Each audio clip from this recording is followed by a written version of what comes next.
معرفت کورس میں آج ہم مالک کائنات کی جس صفت کا ذکر کرنے جا رہے ہیں وہ ہے المقتدر۔ المقتدر میں آپ جانتے ہیں کہ اقتدار کا جو مادہ ہے وہ غالب ہے۔ اقتدار کا مطلب ہوتا ہے کسی چیز پر کلی طور پر اختیار، میں چاہوں تو سیاہ کر دوں، چاہوں تو سفید کر دوں۔ اس معنی کو دیکھنے کے لیے میں نے قرآن الحکیم میں مالک کائنات نے اپنے نام کے لیے مقتدر کا لفظ جہاں جہاں استعمال کیا ہے 4 مقامات پر غالباً کیا ہے، ان میں سے میں نے کچھ آپ کے لیے کوٹ کیے ہیں۔ سب سے پہلے پڑھیے ذرا، آپ کو اچھی طرح سے اندازہ ہو جائے گا۔ سورۃ الکہف آیت نمبر 45، اللہ تعالیٰ فرماتے ہیں وَاضْرِبْ لَهُم مَثَلَ الْحَيَاةِ الدُّنْيَا، آپ ذرا ان کو دنیا کی زندگی سمجھانے کے لیے ایک مثال تو دیجئے۔ وہ مثال کیا ہے؟ كَمَاءٍ أَنزَلْنَاهُ مِنَ السَّمَاءِ، بالکل ایسے ہی جیسے پانی ہے جو کہ ہم نے آسمان سے برسایا۔ فَاخْتَلَطَ بِهِ نَبَاتُ الْأَرْضِ،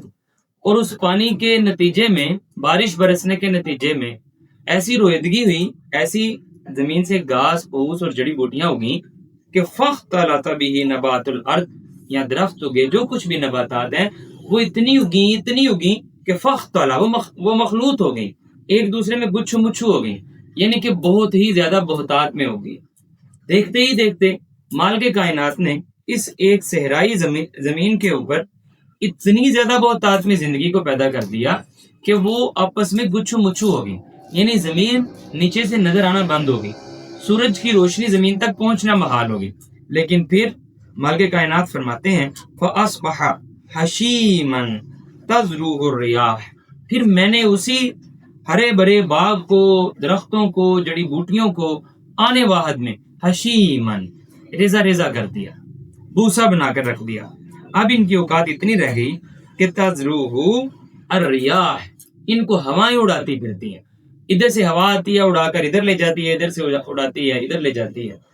یہ مالک کائنات نے یہ جو 2 اپوزٹ ویرینز آپ کے سامنے رکھ دی ہیں، یہ آپ کی اور میری زندگی کا پورا خلاصہ ہے۔ یعنی اللہ تعالیٰ ممکن ہے کسی ایک شخص کو، کسی ایک قوم کو چاہے تو اس کے اوپر ایسی برسات کرے کہ وہ عزتوں میں، مال میں، دولت میں، طاقت میں بڑھتی اور پنپتی چلی جائے، اور خدا نخواستہ کبھی اس کے دل میں اگر یہ خیال پنپ جائے کہ یہ میں ہوں، میرے پاس علم ہے، میں کر سکتا ہوں، میں بلا ہوں، تو مالک کائنات اس چیز پر بھی قادر ہے کہ وہ اس ہرے بھرے باغ کو حشیمن، ایسے ریزہ ریزہ چورا چورا کر کے رکھ دے کہ ہوائیں اڑا کر اسے ادھر لے جائیں، ہوائیں اڑا کر اسے ادھر لے جائیں۔ پہلے جو تناور درخت گڑے کھڑے تھے اب اپنا وزن بھی برداشت نہیں کر سکتے، اڑتے پھر رہے ہیں کبھی ادھر کو کبھی ادھر کو۔ تو مالک کائنات یہ جو اپنے آپ کو اتنی یہ دونوں اسپیکٹ کا مالک بتانے کے بعد فرماتے ہیں وَقَانَ اللَّهُ عَلَىٰ كُلِّ شَيْءٍ مُقْتَدِرًا، اور یاد رکھو کہ اللہ تعالیٰ ہر شے پر مقتدر ہے، قادر بھی ہے، مقتدر ہے، یعنی اس کا اقتدار پوری طرح سے، وہ چاہے تو اس کو ہرا کر دے، چاہے تو اس کو سوکھا کر دے، چاہے تو اس کو گیلا کر دے، چاہے تو اس کو صحرا بنا دے، وہ چاہے تو اس کو زندگی بخشے، چاہے تو کلی طور پر موت دے۔ وہ مالک ہے، چاہے تو طاقتوں سے نواز دے، وہ مالک ہے، چاہے تو ضعف دے دے، کمزوری دے دے، وہ پوری طرح سے مالک ہے، مقتدر ہے۔ اسے کوئی پوچھنے والا نہیں ہے کیوں، اسے کوئی کیوں کہنے والا نہیں ہے، کیوں؟ کیونکہ وہ مقتدر ہے، کلی طور پر، ذاتی طور پر 100% اقتدار کا مالک ہے، مقتدر ہے۔ یہ مالک کائنات کی جو صفت ہے تمام کی تمام اللہ تعالیٰ کی صفات میں سے سب سے زیادہ غلبہ ظاہر کرتی ہے کہ میرا اقتدار ایسا ہے، میں چاہوں تو ایک صحرا کے اندر درخت اگا دوں، اور میں چاہوں اگر اس کو خود پر مان ہونا شروع ہو جائے، وہ میرا اندر سے کانٹا کٹ جائے۔ میں آپ کو ایک چھوٹی سی ویسے بات بتاؤں، عام طور پر ہم ایک جھانسے میں آ جاتے ہیں، ہم سمجھتے ہیں ہمیں اللہ یاد ہے، وہ کیا ہم اس کا فرض کریں کہ میں بہت پیسے کما رہا ہوں، میں اس میں سے کچھ صدقہ خیرات بھی کر دیتا ہوں، میں غریبوں کو روٹی بھی کھلا رہا ہوں، میں اپنے رشتہ داروں کو بھی پال رہا ہوں، یا پھر میں محافل بھی کروا رہا ہوں، چلیں جس کو ضرورت ہوتی ہے میں اس کی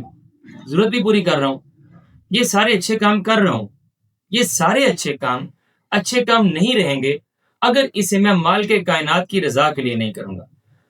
ہر ایک چیز کے بدلے میں نا کوئی ایک آپ کو ڈوپامین ملا کر، مثال کے طور پر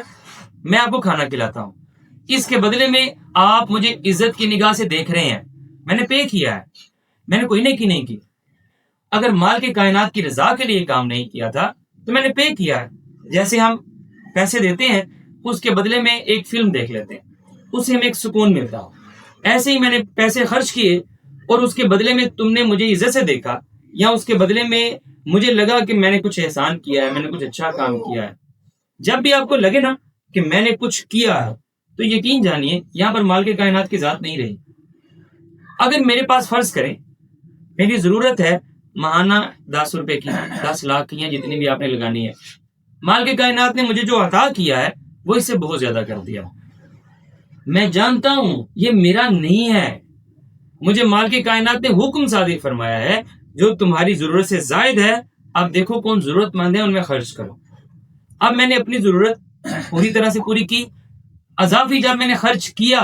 یہ خرچ کرتے ہوئے میری سوچ کیا ہے یہ ڈیسائیڈ کرے گی اس وقت میں مال کے کائنات کو یاد رکھے ہوئے ہوں کہ نہیں. جب میں آپ کو دے رہا ہوں, فرض کریں آپ قرض مانگ رہے ہیں یا پھر آپ مجھ سے ویسے ہی مدد مانگ رہے ہیں یا نہیں مانگ رہے, مجھے نظر آ رہا ہے کہ آپ کو مدد کی ضرورت ہے. جب میں نے آپ کی مدد کی تو میں نے کیا سوچا؟ اگر میں نے یہ سوچا کہ میں اس پر احسان کر رہا ہوں, میں اس کے ساتھ اچھا سلوک کر رہا ہوں, میں اچھا ہوں, میں چاہتا تو نہ کرتا لیکن میں نے چاہا, میں نے کیا, اچھا کام کر رہا ہوں. اگر میرے ذہن میں یہ خیال ہے نا تو پھر یقین جانیے آپ نے کوئی نیکی نہیں, آپ نے کوئی مال کے کائنات کا حق ادا نہیں کیا. اگر میرے دل میں یہ تھا کہ میری اوقات تو نہیں ہے کہ میں اتنا کما لوں, مال کے کائنات نے مجھے میری ضرورت سے زائد دے دی ہے, اس نے مجھ پر 2 احسان کیے ایک ساتھ. ایک تو مجھ پر یہ احسان کیا کہ مجھے ہاتھ پھیلانے والا نہیں بنایا, دوسرا اس نے مجھ پر یہ احسان کیا کہ اس نے مجھے دینا اس نہیں ہے اس کا ہی ہے, اس نے مجھے عزت سے نواز دیا کہ تم دے لو. میرے دل میں اس وقت یہ خیال پنپنا چاہیے کہ مال کے کائنات نے جو مجھے دیا ہے یہ کسی کا حق ہے جو میری جیب میں آ گیا, میں نے اس کا حق اس کو لٹانا ہے. کوئی احسان نہیں ہے, کوئی نیکی نہیں ہے, میں اس کے ساتھ کوئی بہت اچھا سلوک نہیں کر رہا, میں بہت اچھا نہیں ہوں, بلکہ اگر میں نہ دیتا تو گنہگار ہو جاتا. اگر آپ ضرورت مند بن کر میرے پاس آئے ہیں یا میری آپ پر نظر پڑ گئی ہے, میں آپ کو پیسے بھی ادا کروں, آپ کا بھی شکریہ ادا کروں, اللہ کا بھی شکر کروں کہ شکر ہے بوجھ اٹھا, کہ اگر نہ خرچ کرتا تو ذمہ داری پوری نہ ہوتی. آپ کا شکریہ ادا کروں کہ آپ نے مجھے میری ذمہ داری سے سب کا دوش ہونے کا موقع دیا. مال کے کائنات کا شکر ادا کروں کہ مجھے اس پیسے سے محبت نہیں ہو گئی, میں نے اسے اپنا نہیں سمجھ لیا تھا. یہاں پر یہ چھوٹا سا ایک شیطان ہمیں کھیل جاتا ہے ہمارے ساتھ کہ وہ سمجھتا ہے تم خرچ کر رہے ہو, تم روٹی پکا رہے ہو, تم یہ کام کر رہے ہو, وہ کام کر رہے ہو, تم بلا ہو. تم بلا نہیں ہو, تم حق ادا کر رہے ہو. شکر کرو اللہ کا تم نے حق ادا کر دیا ہے. اگر کر دیا ہے, اور اگر فرض کریں میری ضرورت 20 روپے کی تھی, میرے پاس 100 روپیہ تھا اور میں نے فرض کر لیتے ہیں 50 روپے خرچ کر دیے, اور میں کہتا ہوں دیکھو میں تو فروغ کی سنت پر پورا اتر گیا, میں نے 50% خرچ کر دیا, وہ جو 30% سنبھال کے رکھ لیا ہے اس کا کس نے جواب دینا ہے؟ یہ ذہن میں خیال ہی پیدا نہیں ہوا. تو یاد رکھیے گا مال کے کائنات جب آپ کو کوئی چیز آپ کی ضرورت سے زائد دیتے ہیں تو اس کے ساتھ یہ حکم بھی صادر فرماتے ہیں قول العفو, جو آپ کی ضرورت سے زائد ہے وہ آپ کا نہیں ہے, وہ آپ کو دیا گیا ہے آزمانے کے لیے. اب آپ ڈھونڈیے کون ضرورت مند ہے, وہاں اصلاح کے لیے خرچ کر دیجیے. اور کیا مال کے کائنات المقتدر ہے, وہ چاہے تو سیاہ سے سفید کر دے اور چاہے تو سفید سے دوبارہ سیاہ کر دے, اسے کوئی پوچھنے والا نہیں ہے. مزید دیکھیے اسی آیت کے ساتھ مال کے کائنات آپ کو کچھ مزید کیا کہتے ہیں. اللہ تعالیٰ فرماتے ہیں المال والبنون زینت الحیات الدنیا, چاہے یہ مال و اسباب ہوں چاہے اولاد ہو, یہ سب کا سب زینت الحیات الدنیا, یہ اس دنیا کی زینت ہے, اس دنیا کی خوبصورتی ہے, اس کے سوا اس کی کوئی حقیقت نہیں ہے مال کے کائنات کی نظر میں. اور مال کے کائنات کی نظر میں باقی رہنے والی کیا شے ہے سنیے, والباقیات الصالحات, اور باقی رہنے والی تو صالحات ہیں جو آپ نے اصلاحیں کر دی ہیں, جو آپ کی وجہ سے نظام میں بہتری آ گئی ہے, جو آپ کی وجہ سے کسی کی سوچ میں, کسی کے جینے کے انداز میں, کسی کے کمانے کے انداز میں, کسی کے برتنے کے انداز میں, کسی کے بولنے کے انداز میں, اس ماحول میں اگر آپ کی وجہ سے کوئی بہتری آ گئی ہے, والباقیات, یہ باقی رہنے والی ہے, خیر عند ربک ثوابا وخیر عملا, یہی بہتر ہے تمہارے رب کے نزدیک ثواب کے لحاظ سے بھی, اور یہی وہ شے ہے جس کے ساتھ کوئی امید بھی لگائی جا سکتی. مال کے کائنات کی ایک صفت ہم پڑھ رہے ہیں مقتدر, یعنی کلی طور پر اقتدار کا مالک۔ مزید دیکھیے اللہ تعالیٰ سورۃ قمر میں ارشاد فرماتے ہیں فرعون کا ذکر کرتے ہوئے، اللہ تعالیٰ فرماتے ہیں کہ میں نے فرعون کو سمجھانے کے لیے طرح طرح کی نشانیاں دکھائیں، اس کے سامنے میں نے اپنا موسیٰ بھیج دیا تو رات اس کے سامنے آ گئی۔ مالک کائنات نے اس کو بہت سی نشانیاں دکھائیں، لیکن وہ فرعون اور فرعونیوں نے کیا کیا؟ کذبوا بآیاتنا کلھا،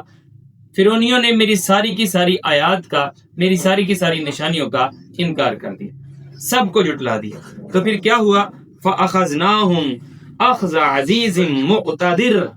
مقتدر، پھر میں نے ایسے پکڑا جیسے کہ ایک مقتدر پکڑا کرتا ہے۔ کیسا اقتدار! فرعون، آپ کو ایک لفظ ملتا ہوگا اپنی زبان میں، رعونت، بڑا غرور، تکبر، انتہا، تو وہ رعونت فرعون کی وجہ سے ہے۔ ایسا شخص جس کو کوئی پوچھنے والا ہی نہ ہو، اس سے اوپر کیا ہو سکتا ہے جو یہ کہہ دے اپنی زبان سے انا ربکم الاعلی، میں تمہارا سب سے بڑا رب ہوں۔ اور کون ہے رب؟ جب اس کے سامنے موسیٰ علیہ السلام آئے اور وہ کہیں ایک رب کی عبادت وہ کرے، میں تو اپنے سوا کسی رب کو نہیں جانتا، اور اپنے وہ جو بیٹھے ہوئے ہیں وزیر مشیر ان کو پوچھے میں تو اپنے علاوہ کسی رب کو نہیں جانتا، اور سب ہاں میں ہاں ملا۔ ایسا شخص، جب ایسا شخص مال کے کائنات کی نشانیوں کو جھٹلا دیتا ہے تو اللہ تعالیٰ فرماتے ہیں میں نے پھر پکڑ لیا اسے ایسے جیسے کہ مقتدر پکڑا کرتا ہے، ایک غالب اقتدار والا پکڑا کرتا ہے۔ تو جب فرعون جیسا مال کے کائنات کی پکڑ سے نہیں بچ سکتا، میں اور آپ کس کھیت کی مولی۔ مزید دیکھیے سورۃ القمر میں ہی آیت نمبر 55، آخری اس کی آیت ہے، اللہ تعالیٰ فرماتے ہیں یہ جو مقتدر تم نے دیکھا ہے نا، جس مقتدر کا میں نے تمہیں یہ دکھایا ہے کہ وہ چاہے تو رڑی زمین پر، خالی زمین پر، بنجر زمین پر بارش برسائے اور زندگی ہی زندگی کر دے، اور وہ مقتدر جو ہری بری زمین اگر خود پر مان پر آ جائے، وہ چاہے اسے حشیمن ایسے ریزہ ریزہ چورا چورا کر دے کہ ہوا ادھر کو آئے تو ادھر کو اڑے، ادھر کو آئے تو ادھر کو اڑے، وہ مقتدر جس کے سامنے فرعون اگر سر اٹھائے وہ اس کو ایسے پکڑے کہ عبرت کا نشان بنا کر رکھ دے۔ اب سنو، اگر تم مال کے کائنات کے بتائے ہوئے قوانین کے مطابق زندگی گزار کر اللہ کی بارگاہ میں حاضر ہوگے تو بروز قیامت اللہ تعالیٰ آپ کو پتہ ہے کیسی جگہ پر، مقام پر، آپ اگر غور کریں نا، جنت میں اگر مال کے کائنات کا دیدار نہ ہو، اگر مال کے کائنات کا قرب نہ ہو، اگر رسول کریم صلی اللہ علیہ وسلم کی ذات کو نکال دیا جائے، باقی جنت میں کوئی جنت والی بات ہی نہیں رہے گی۔ جنت کیا پھر ایک باغ رہ جائے گا، یہاں پر بھی بہت سے باغ ہیں۔ جنت کے اندر مال کے کائنات کا جو قرب حاصل ہونا ہے، رسول کریم صلی اللہ علیہ وسلم کے ساتھ جو بیٹھک ہونی ہے، یہی تو وہ چیزیں ہیں جنہوں نے جنت کو جنت بنانا ہے۔ اب ذرا غور کیجئے، اللہ تعالیٰ فرماتے ہیں یہ جو مقتدر تمہیں میں نے دکھایا ہے نا، اب یہ جو لوگ مال کے کائنات کے قوانین پر عمل کر کے مال کے کائنات کی بارگاہ میں بروز قیامت حاضر ہوں گے، ان کے بارے میں اللہ تعالیٰ فرماتے ہیں فی مقعد صدق عند ملیک مقتدر، اسی مقتدر کے پاس انہیں پائیدار عزت والے مقام میں ٹھہرایا جائے، اسی مقتدر کے پاس، یعنی مال کے کائنات کے پاس ٹھہرایا جائے۔ اب اللہ تعالیٰ ہر جگہ پر موجود ہے، یہ بات ٹھیک ہے، لیکن مال کے کائنات کا ایک قرب ہے۔ طور سب کے سامنے تھا، لیکن موسیٰ علیہ السلام کے لیے طور کا مقام ہی ہوتا۔ موسیٰ علیہ السلام جب طور پر جاتے، رسول کریم صلی اللہ علیہ، وہ بھی اللہ تعالیٰ کے رسول ہیں، تو رسول کریم صلی اللہ علیہ وسلم کے ساتھ ان کی بات ہوتی، کلام ہوتا۔ رسول کریم آپ کی اور میرے آقا و مولا رسول کریم صلی اللہ علیہ وسلم معراج پر جب گئے، اس معراج کو کس شے نے معراج بنا دیا؟ اللہ تعالیٰ کے قرب نے۔ تو جنت کو بھی جنت اللہ کا قرب ہی بناتا ہے۔ تو اللہ تعالیٰ فرماتے ہیں کہ فی مقعد صدق عند ملیک مقتدر، اس مقتدر کے پاس اس کے ساتھ ملاقات کا شرف جو ملے گا، جنت میں اس کی ہمسائیگی جس کو مل جائے گی، جس کے ساتھ اللہ بات کرے گا، وہ سب لوگ نہیں ہوں گے، وہ صرف وہ ہوں گے جو مال کے کائنات کی قوانین کی پاسداری کر کے وہاں پر پہنچے ہوں گے۔ تو اگر آپ کو مقتدر کا مطلب سمجھ آ گیا ہے تو آپ کو یہ بھی سمجھ آ گیا ہوگا کہ مال کے کائنات سے اس طرح سے ڈرنا ہے، وہ چاہے تو وہ میاں صاحب فرماتے ہیں نا کہ وہ جبار کہار سداوے مد روڈ سٹے دودھ کڑیا، وہ چاہے تو پوری بنی بنائی گیم کو خراب کر سکتا ہے، اور وہ چاہے تو ہاری ہوئی بازی کو بھی آپ کے حق میں کر سکتا ہے۔ یہ امید اور ڈر کے درمیانی کیفیت کو ہی ایمان کہتے ہیں. یہ جو مالک کائنات کا آپ کے ساتھ تعلق ہے، اس تعلق کو بحال رکھنے کے لیے آپ کو المقتدر کی صفت کو یاد رکھنا ہوگا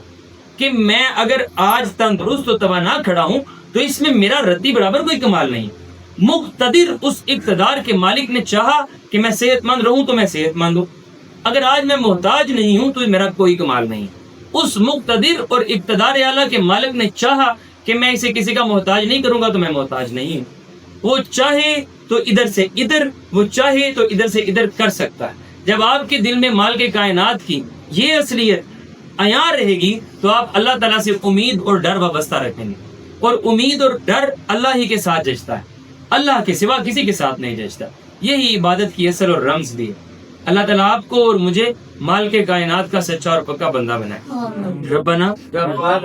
لا تزغ قلوبنا بعد إذ هديتنا وهب لنا من لدنك رحمة إنك أنت الوهاب.